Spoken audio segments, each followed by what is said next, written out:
በስመ አብ ወወልድ ወመንፈስ ቅዱስ አሐዱ አምላክ አሜን።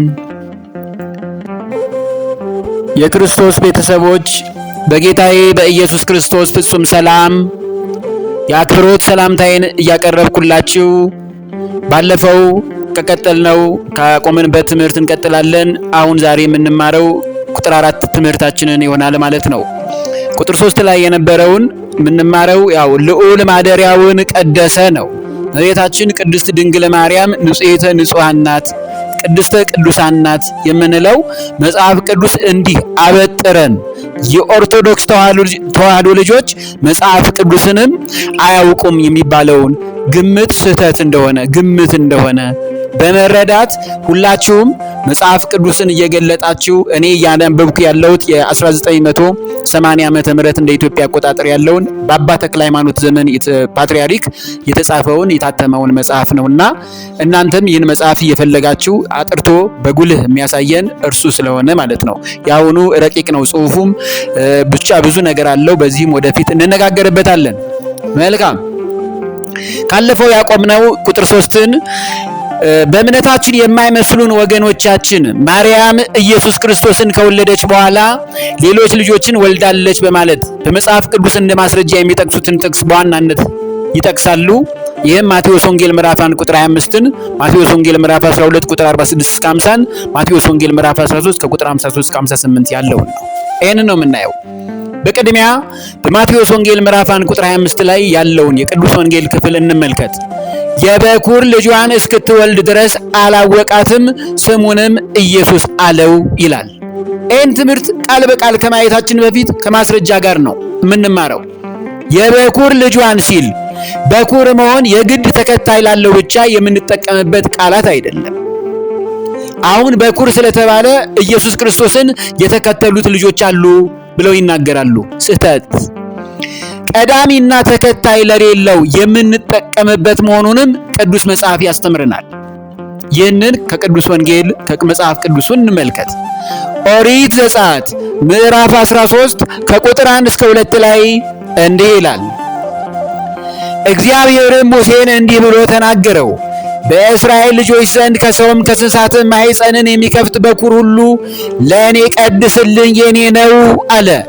ማኅፀንን የሚከፍት በአንድ ልጅም ሊረጋ ይችላል። ከዚያም ከበኩር ልጁ ሌሎች ልጆች ሊወለዱ ይችላሉ። ይሄ ነው። ቀዳሚና ተከታይ የሌለውን ደግሞ በኩር ይለዋል። ክርስቶስ ማለት ይሄ ነው። የሉቃስ ወንጌል ምዕራፍ 2 ቁጥር 6 እስከ 7 ላይ እንዲህ ይላል። በዚያም ሳሉ የመውለጃዋ ጊዜ ደረሰ ነው የሚለው። የበኩር ልጇንም ወለደች፣ በመጠቅለያም ጠቀለለችው፣ በእንግዶችም ማደሪያ ስፍራ ስላልነበራቸው በግርግም አስተኛችው ነው የሚለው።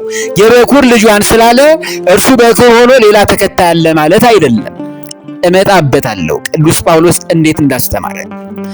ወደ ሮሜ ሰዎች ምዕራፍ 8 ቁጥር 29 ላይ ልጁ በብዙ ወንድሞች መካከል በኩር ይሆን ዘንድ አስቀድሞ ያወቃቸው የልጁን መልክ እንዲመስሉ አስቀድሞ ደግሞ ወስኗልና ነው ያለው። ለጽድቅ ነገር በኩር፣ ሰውንም ዓለምን ለማዳን በኩር። የእግዚአብሔር አብ የበኩር ልጁ ኢየሱስ ክርስቶስ ነው።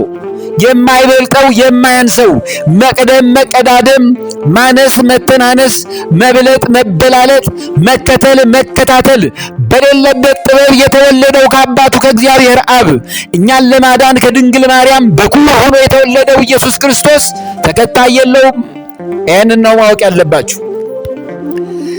ዕብራውያን ምዕራፍ 1 ቁጥር 5 ምዕራፍ 1 ከቁጥር 5 እስከ 12 ቃል በቃል ባጭሩ እንየው። አንተ ልጄ ነህ፣ እኔ ዛሬ ወልጄሃለሁ። ማይክሮ ሰከንድ አንሰው የማይበልጠው እግዚአብሔር አብ ደግሞም እኔ አባት ሆነዋለሁ እርሱም ልጅ ይሆነኛል ያለው ከቶ ለማን ነው? ደግሞም በኩርን ወደ ዓለም ሲያገባ የሰው ልጅን ለማዳን ለእግዚአብሔር አብ በኩር የሆነው ልጁ የማያንሰው የማይበልጠው በኩርን ደግሞ ወደ ዓለም ሳይገባ በኩር የሆነውን ደግሞ ድንግል ማርያም ጸነሰችው። የበኩር ልጇን የሚለው ይሄንን ነው። ድንግል ማርያም ድንግል ናት። ከዚህ በኋላም ልጅ አልወለደችም፣ ቀድሞም አልወለደችም። የእግዚአብሔር መላእክት ሁሉም በእርሱ ይስገዱ፣ ይላል። ስለ መላእክትም መላእክቱን ወደ መናፍስት አገልጋዮችንም የእሳት ነበልባል የሚያደርግ ይላል። ስለ ልጁ ግን አምላክ ሆይ ዙፋን እስከ ዘላለም ድረስ ይኖራል። የመንግስት በትር የቅንነት በትር ነው። ጽድቅን ወድደህ አመፃንም ጠላ። ስለዚህ እግዚአብሔር አምላክ ከጓደኞች ይልቅ በደስታ ዘይት ቀባህ አለ። ክርስቶስ ማለት የተቀባ ማለት ነው። ቅቡ ይለዋል ግዕዙ፣ መሲህ ይለዋል ዕብራይስጡ። ይህን ክርስቶስ ነው። የሚደንቀው ይህንን አምላክ ነው የወለደችው። አምላክ ሆይ ዙፋን እስከ ዘላለም ድረስ ይኖራል። የመንግስት በትር የቅንነት በትር ነው።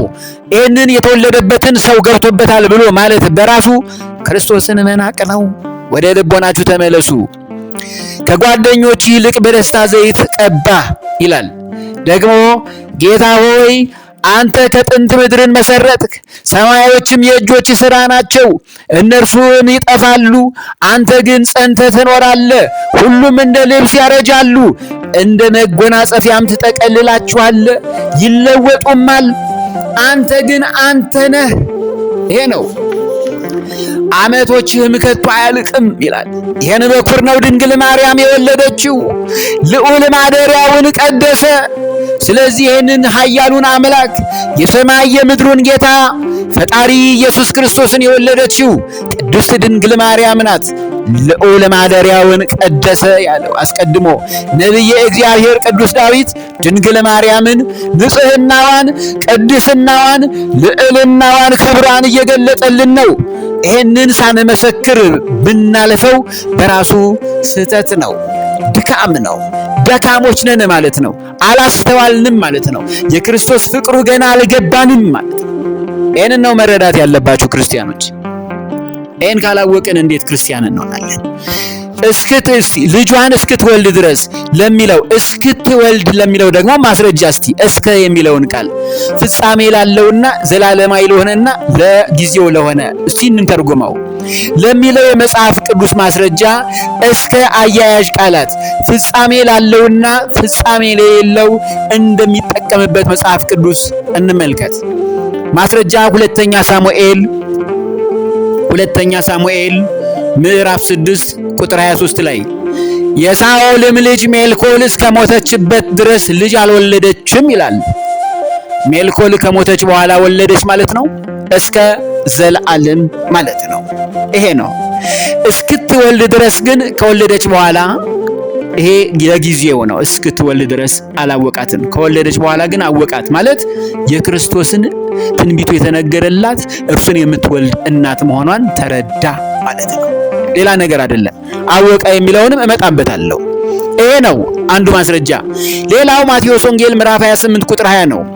እነሆ እኔ እስከ ዓለም ፍጻሜ ድረስ ሁልጊዜ ከእናንተ ጋር ነኝ ይላል። ዓለም ከተፈጸመ በኋላ ከአባቶቻችን ሐዋርያት ጋር ክርስቶስ አይኖርም ማለት ነው። እናስተውል። እስከ ዘላለም ማለት ነው። ይሄ ግን የበኩር ልጇን እስክትወልድ ድረስ አላወቃትም። ስሙንም ኢየሱስ አለው ነው የሚለው። እርሷ ክርስቶስን የምትወልድ እናት መሆኗን ካወቀ በኋላ ከተረዳ በኋላ ስሙንም ኢየሱስ ትለዋለህ ብሎ አስቀድሞ ቅዱስ ገብርኤል ስለነገረው ስሙንም ኢየሱስ አለው ይላል። ይህንን ነው መጽሐፍ ቅዱስ ስናነብ በእውነት እግዚአብሔር ስላላወቁ ነው ይቅር ይበላቸው፣ ያወቅነውንም ያበርታን ያጠንክረን። ይሄ ነው አንዱ ማስረጃ። አወቀ የሚለውን ቃላት መጽሐፍ ቅዱስ በሁለት መንገድ ይገልጠዋል። አንደኛው ሁለት ተቃራኒ ጾታ ያላቸው ተጋቢዎች የሚያደርጉትን መታወቅ ሲጠቀምበት፣ ሁለተኛው አወቀ ሲል ተረዳ ለማለት ነው። አላወቃትም ሲል አሁን በሴታን ጾታ ከተጠቀመበት የዚያችን ሴት ሁለንተናዊ ጠባይዋን ትንቢቱ የተነገረላት የተፈጸመላት እናት መሆኗን አልተረዳትም ለማለት ይጠቀምበታል። ያው ድንግል ማርያምን ማለት ነው። ለምሳሌ ከመጽሐፍ ቅዱስ ብንመለከት በቅድሚያ ሁለት ሰዎች የተቃራኒ ጾታ መተዋወቅን እስቲ እንመልከት። ኦሪት ዘፍጥረት ከመጽሐፍ ቅዱስ ምዕራፍ 1 ቁጥር 1 ላይ አዳምን ሚስቱን ሔዋንን አወቀ፣ ጸነሰችም፣ ቃየንንም ወለደች ይላል። ይህንን የመጽሐፍ ቅዱስ ጥቅስ ይዘው አላወቃትም ያለው አልተገናኛትም ማለት ነው። አወቃት ከዛ በኋላ የሚሉት ተገናኛት በሚል ተርጉመውት እኮ ነው። ሎቱ ስብሐት። ይሄ ነው በመጀመሪያ ይህን ልዩነት ማወቅ። አወቀ የሚለውን ተረዳን። አንደኛ ሳሙኤል ምዕራፍ 1 ከቁጥር 19 እስከ 20 ላይ ደግሞ ምን ይላል? ማልደውም ተነስተው በእግዚአብሔር ፊት ሰገዱ። ተመልሰውም ወደ አርማቴም ወደ ቤታቸው መጡ። ሕልቃናም ሚስቱንና ሐናንን አወቃት፣ እግዚአብሔርም አሰባት። የመጽነሷም ወራት ካለፈ በኋላ ሐና ወንድ ልጅ ወለደች። እርሷም ከእግዚአብሔር ለምኜዋለሁ ስትል ስሙን ሳሙኤል ብላ ጠራችው ነው የሚለው።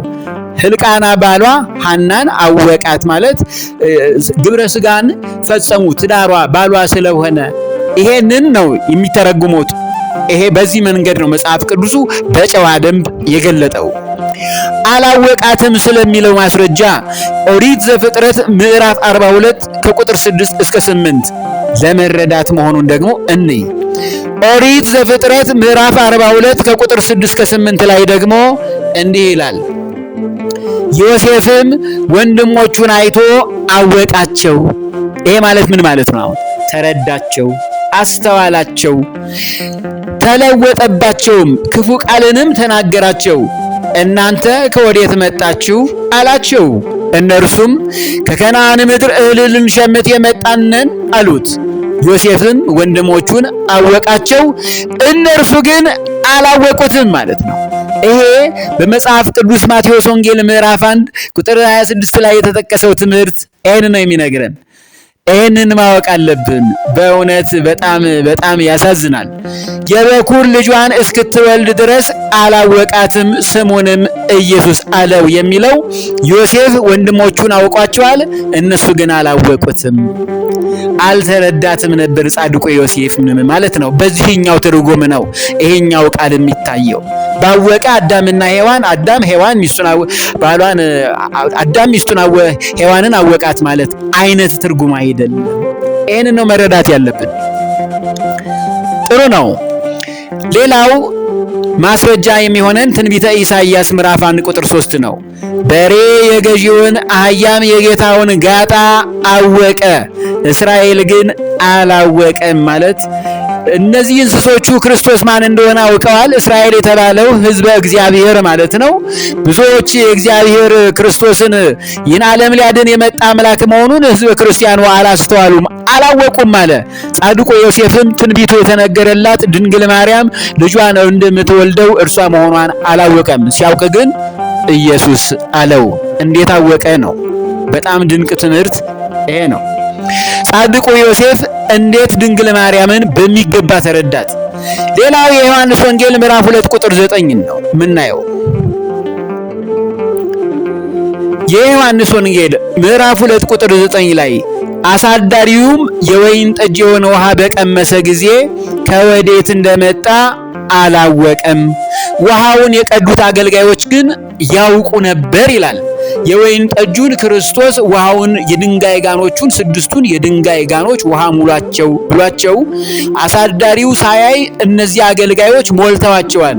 እግዚአብሔር ያንን ባዶ የሆነ ውሃ ሙሉ አድርጎ መራራውን ጣፋጭ አድርጎ በመንፈስ ቅዱስ ክርስቶስ ጠምቆት ነበርና ለአሳዳሪው ሄዳችሁ ስጡት አላቸው። ሲሰጡትም አሳዳሪው የወይን ጠጅ የሆነውን ውሃ በቀመሰ ጊዜ ከወዴት እንደመጣ አልተረዳም፣ አላወቀም ብሎ ነው የጻፈው ቅዱስ ወንጌሉ። ውሃውን የቀዱት አገልጋዮች ግን ያውቁ ነበር። ይሄ ነው።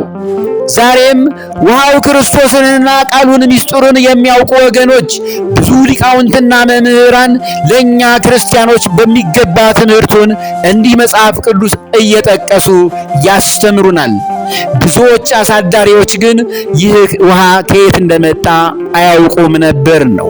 ውሃው ክርስቶስ የሆነውንና መጽሐፍ ቅዱሱን በሚገባ ያልተረዳችሁ ወገኖቼ በማስተዋል የመጽሐፍ ቅዱስን ትምህርት በመንፈስ ቅዱስ ጥበብና መጽሐፍ ቅዱስ ማለት ከሌላው መጽሐፍ የተለየ ስለሆነ እግዚአብሔርን በመፍራት በጾምና በጸሎት ከምንም በላይ ግን ራስን አይምሮን ሰብስቦ በእግዚአብሔር ጸጋ በፍቅር ሊያነቡትና ትርጉሙንም እግዚአብሔር መንፈስ ቅዱስ እንዲተረጉመው እየጸለይን የምናደርገው እንጂ እንደ ማንኛውም መጽሐፍ እየተረጎምን የእግዚአብሔርን ቃል በዚህ ልክ አናውርድ። ይህ መቅሰፍትና እሳት ይዞብን ይመጣል። እያስፈራሯችሁ አይደለም። የእግዚአብሔርን ቃል ማክበር አለብን። በሌሎች ቤተ እምነት ያላችሁ ሁሉ አተረጓጎሙ ላይ ችግር አለ። እባካችሁ እናስተውል፣ አስተውሉ። ቁጥር 4 ትምህርታችን ካለን ጊዜ አንጻር እዚሁ ላይ ይቆየን። የመጨረሻው ክፍል ቁጥር 4 ትምህርታችን በሚቀጥለው ጊዜ እንሰማዋለን፣ እንማማረዋለን። ለዕለቱ ትምህርቱ እዚሁ ላይ ይቆየን።